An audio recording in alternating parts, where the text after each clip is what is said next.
By now, I should have had Lyme disease over and over again. I get roughly about 20 ticks per week. I'll be in the shower and I'm like scratching in my head. I'm like, what the heck is this? And then I'll pull out a tick in the back of my scalp. I'll have them hiding in different places. I'll be looking in the mirror and thinking that it's a mole, but actually it's a tick. It's really weird. And the problem I have with the treatment is I don't like antibiotics. And I'm not telling you not to take an antibiotic or the conventional treatment or to take it. I just want to give you another viewpoint. Antibiotics don't just kill the bad bacteria, they also kill the good bacteria. So they lower your immune system. And there's a percentage of people that develop resistance to antibiotics. So now they have things like chronic fatigue syndrome, fibromyalgia. They developed an autoimmune disease after their treatment of Lyme. So what I'm going to reveal today is what I think is the reason I'm not getting this Lyme disease. A couple points about ticks. Number one, there's over 900 different species of ticks. A certain percentage can create Lyme, which is a kind of a corkscrew bacteria. They can penetrate into tissues that no other bacteria can get into. And this is one way they evade your immune system, by going into certain tissues that don't have any immune cells. But there's other types of spirochete infections that create other diseases, like syphilis and something called Rocky Mountain spotted fever, which is a bit rare. And so you have this concept of not all ticks will carry this bacteria, and also this other point, not all of these corkscrew bacteria can create disease. And understanding that is very, very important in preventing these diseases. So here's what happens. The tick attaches itself in your body, and the tick's saliva has this numbing agent, so it's really hard to know that it's on your body. This is why it is so important to check your body, front and back, sideways, your hair, every single day.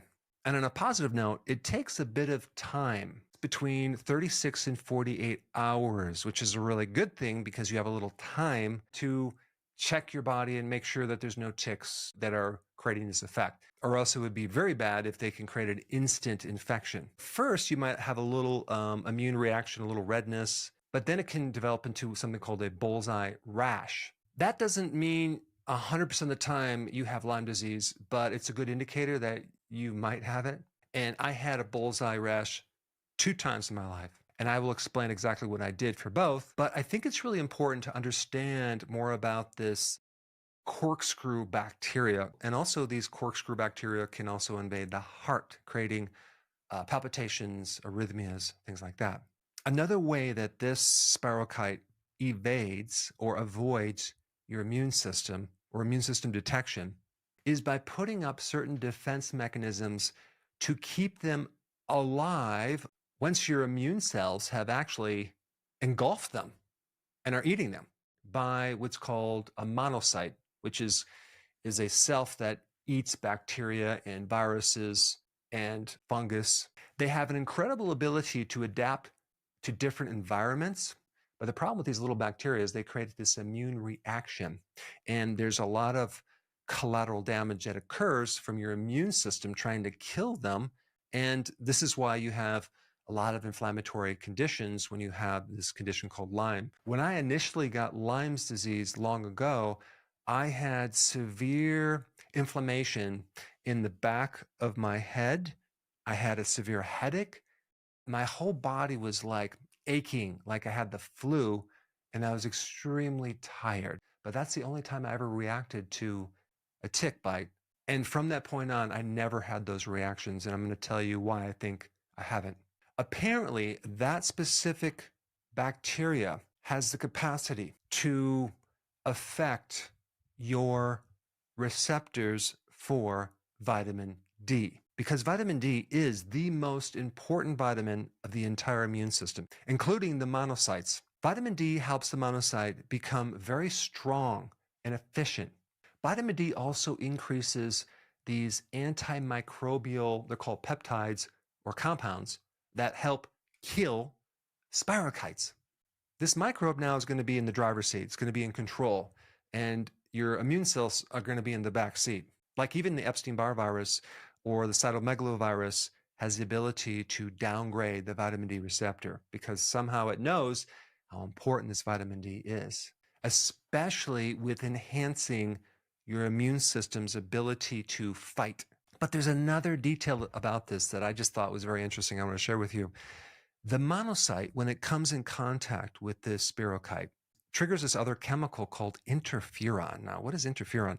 Interferon is a compound that interferes with viruses. When a monocyte comes in contact with this bacteria, interferon goes up. So it must have some other functions that we don't know about. Now, the other thing I was going to mention about this is something called the post-treatment Lyme disease.